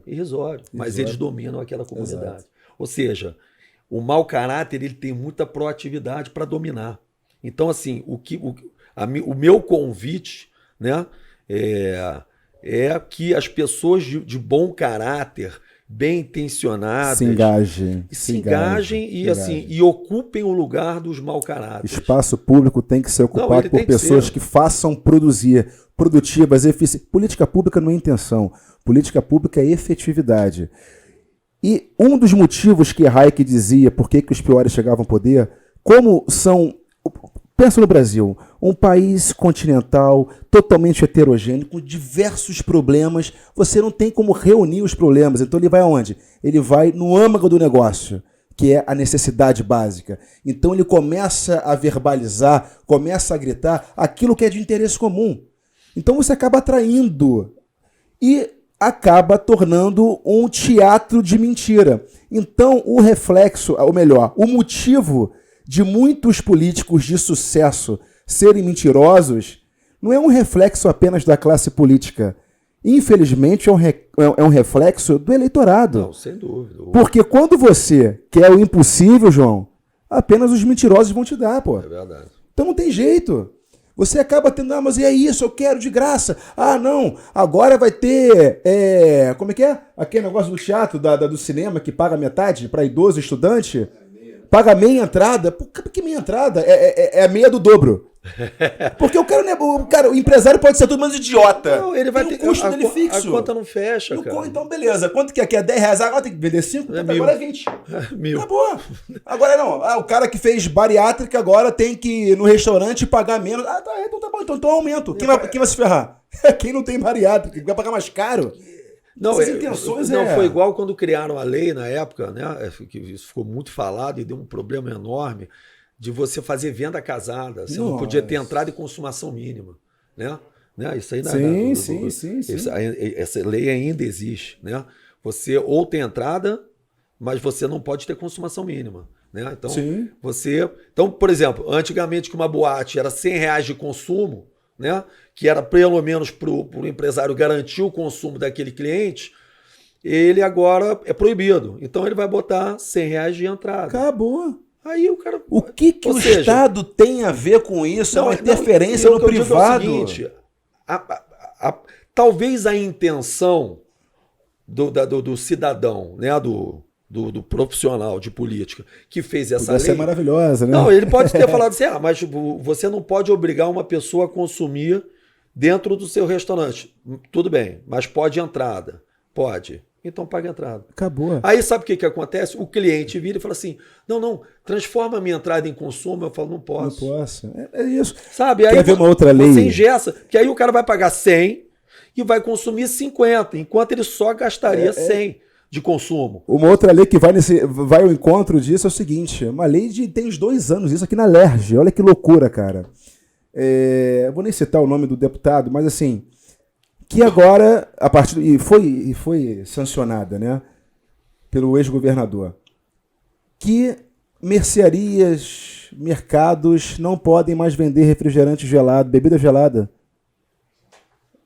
Por quê? Não, melhor dizendo, não pode vender com 2 preços diferentes o mesmo produto de bebida. Aí o cara, eu não posso ter a opção de comprar uma Coca-Cola gelada? Então tipo, a Coca-Cola gelada ser mais cara do que a... Então foi assim, o que começou a fazer? Então tá. Então já que eu não posso cobrar mais porque eu tenho custo de energia atrelado a isso, então ou você leva quente ou você leva gelada. Acabou. Não, e vamos lá, parênteses. E o preço tá ali. Vai ficar ali. E parênteses. A energia que está entre as mais caras do mundo. Exato. Então assim, e a outra coisa, cara, o cara não quer comprar, ele não compra. É simples assim. Liberdade individual. Eu quero comprar gelada, o gelado é mais caro, eu não compro. É aquilo, a troca, quando é voluntária, ela gera benefício para ambas as partes. Se esse copo d'água aqui custa R$2 e eu pego R$2 e compro esse copo d'água, é porque esse copo d'água vale mais do que os R$2. E se você vende esse copo d'água, porque os R$2 valem mais do que esse copo d'água. Então, cara, é isso. É como se você falar o seguinte, camisa polo tem que custar R$50. Ponto. É da Lacoste, é 50. É polo.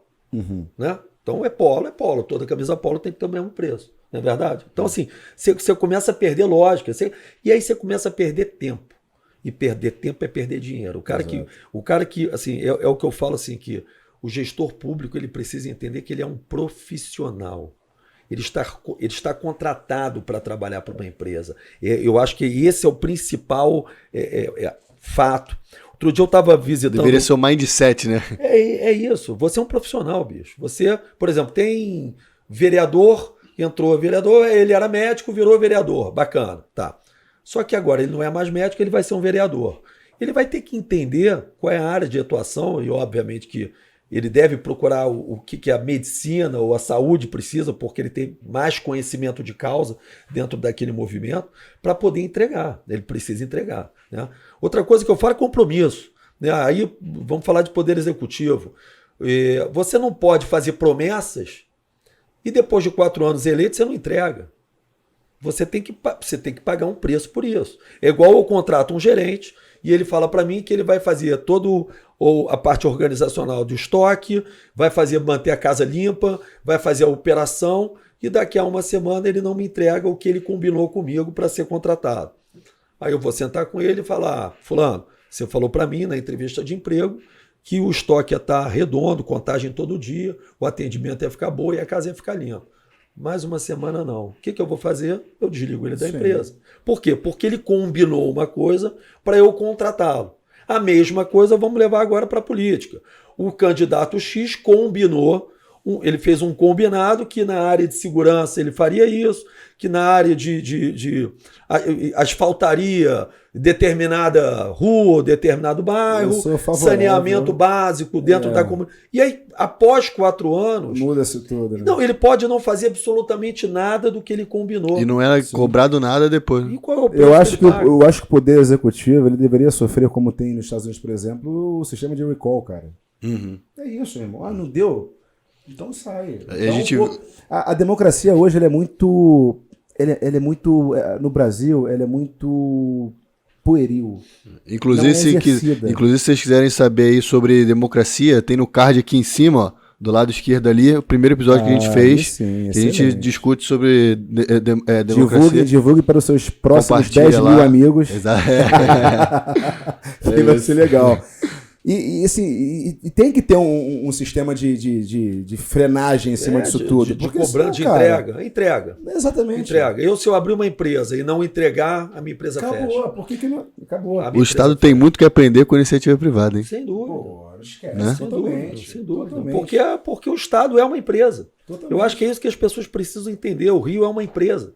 E como toda empresa, ela tem que ter entrega, ela tem que ter serviço, ela tem que ter profissionais com capacidade de gerir aquela empresa.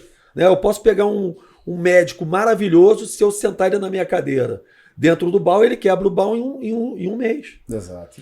Como se ele me der um bisturi para operar uma pessoa, eu mato a pessoa em 5 segundos. Exato. Porque eu não tenho competência para estar sentado ali naquela cadeira ou exercendo aquele tipo de atividade. E, sim, você falou uma coisa um pouco tempo atrás que eu acho que define muito bem a liderança política, não só a política, mas vamos tentar resumir na política aqui, que é o comprometimento. Existe uma clara distinção entre você ser comprometido com algo, tá, e estar envolvido com algo. Big Torres, a próxima vez que você comer ovos e bacon, você vai se perguntar o seguinte: quem se comprometeu aqui, o porco ou a galinha? Olha, interessante. Bom questionamento. Porque assim, o porco se comprometeu totalmente, ele virou bacon. A galinha se envolveu apenas, colocou só os ovos ali. Um pôs a própria vida, o outro só deu mais um. Exato. Infelizmente, a democracia, o João falou muito bem aqui, essa questão de prometer, dos mentirosos que a gente falou, quando você projeta esse 4 em 4 anos, o cara não tá nem aí. Ele vai o quê? Querer exaurir os recursos públicos, o erário, para satisfazer uma agenda interna, que é uma agenda dele eleitoral, vai ferrar com tudo e a conta. A conta, se eu não ganhar, o próximo que paga. E dane-se. E o próximo daqueles dos impossíveis que você falou, né? Pô, total.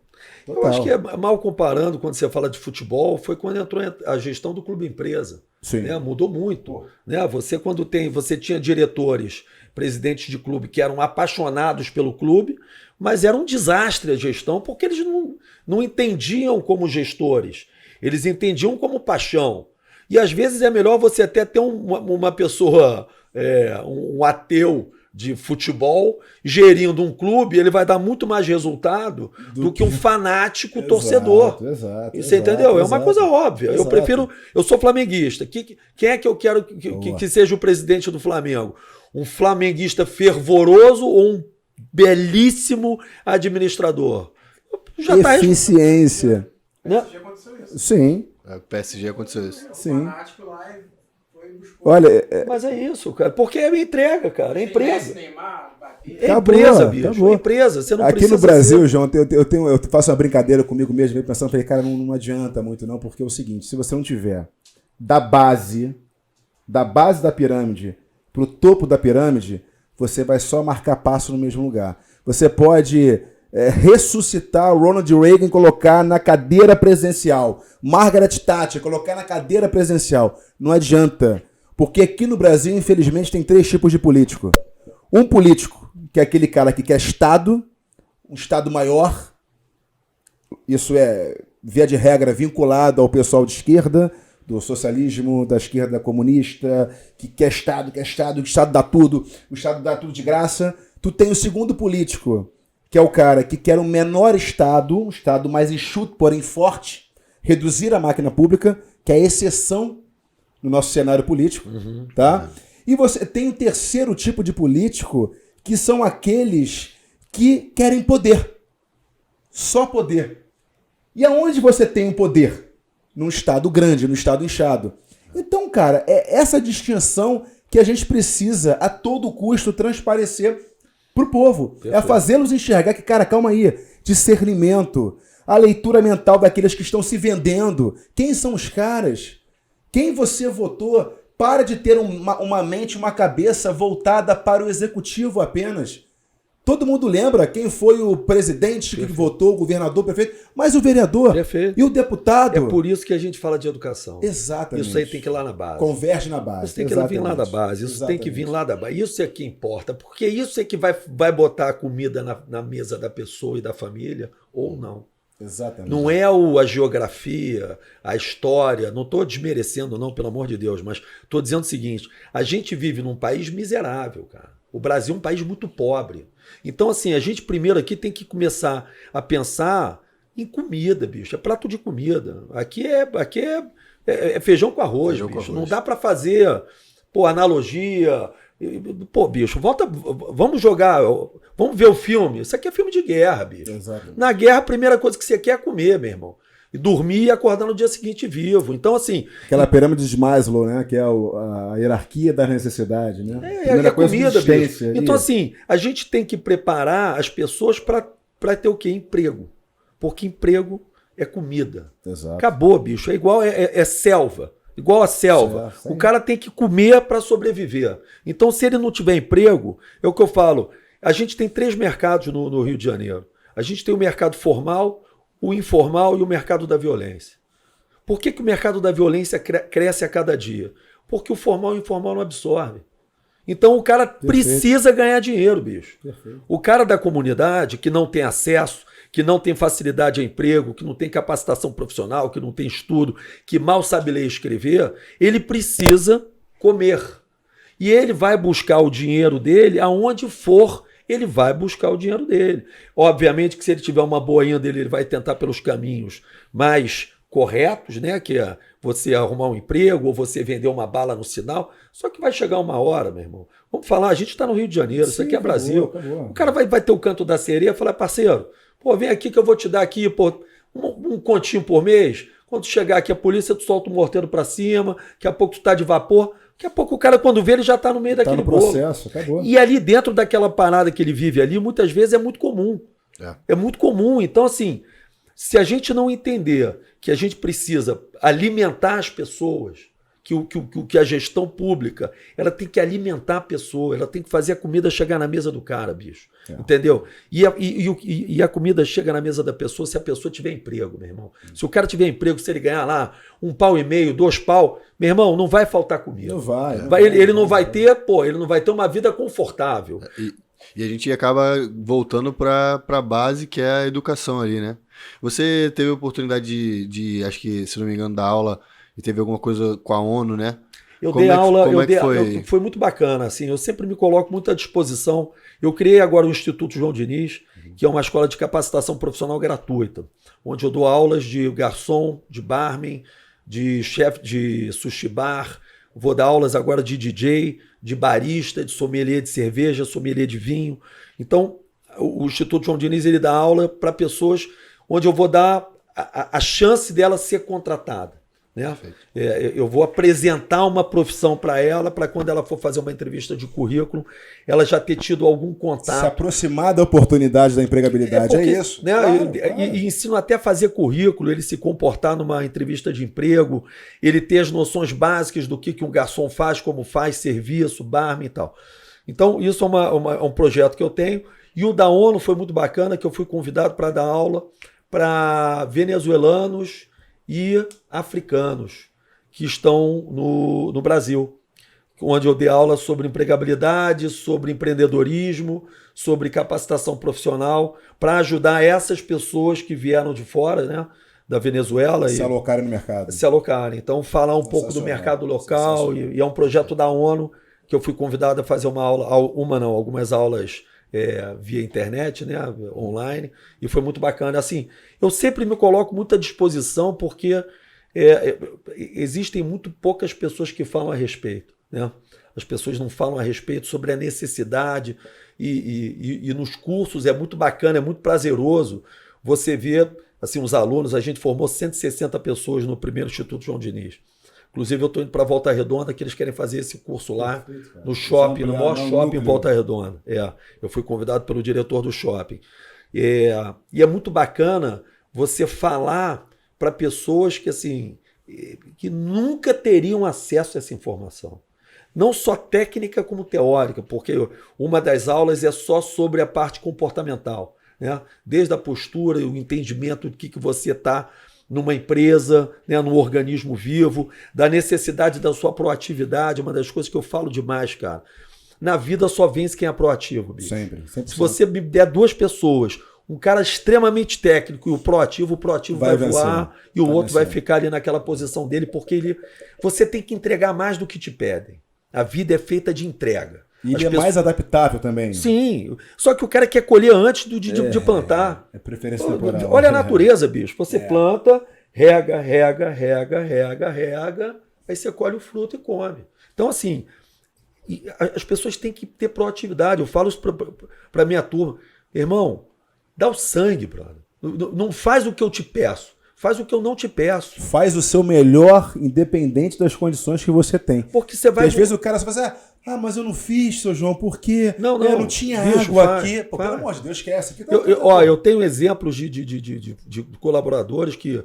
Tem a Patrícia, que começou comigo no caixa, e aí numa reunião de equipe, eu já vi que ela era safa, botei ela na recepção. Da recepção virou coordenadora, de coordenadora virou gerente. Olha aí, espetacular. Porque ela é proativa, bicho. Acabou. Ela buscava, ela quer bola. O cara pede a bola. Se tu tem aquele jogador que está sempre atrás do marcador, o cara não grita, não pede, não vai. E as oportunidades, elas demandam pessoas assim. A vida assim. Bicho, a vida é feita de quem tem sangue no olho. Exato. Se você não tiver sangue no olho, meu irmão, você pode ser brilhante, que você não vai a lugar nenhum. Exato.